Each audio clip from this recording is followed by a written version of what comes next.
আলাইকুম।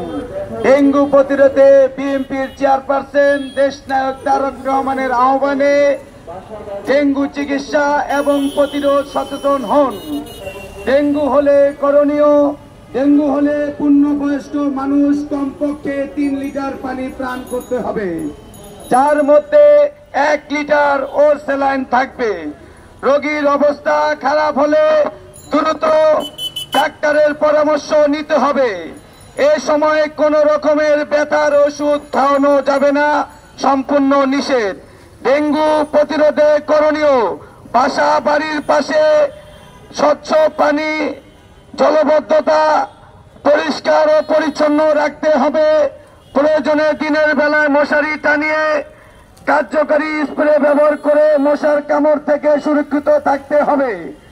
সম্মানিত নগরবাসী, আসসালামু আলাইকুম।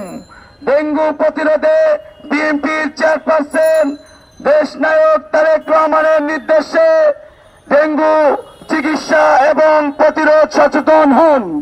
ডেঙ্গু হলে করণীয়, ডেঙ্গু হলে পূর্ণবয়স্ক মানুষ কমপক্ষে 3 লিটার পানি পান করতে হবে। এর মধ্যে 1 লিটার পানি ওর স্যালাইন দিয়ে খেতে হবে। রোগীর অবস্থা খারাপ হলে দ্রুত ডাক্তারের পরামর্শ নিতে হবে। এ সময় কোন রকমের ব্যথার ওষুধ খাওয়া যাবে না। ডেঙ্গু হলে বাসা বাড়ির আশপাশে স্বচ্ছ পানি, জলবদ্ধতা পরিষ্কার ও পরিচ্ছন্ন রাখতে হবে।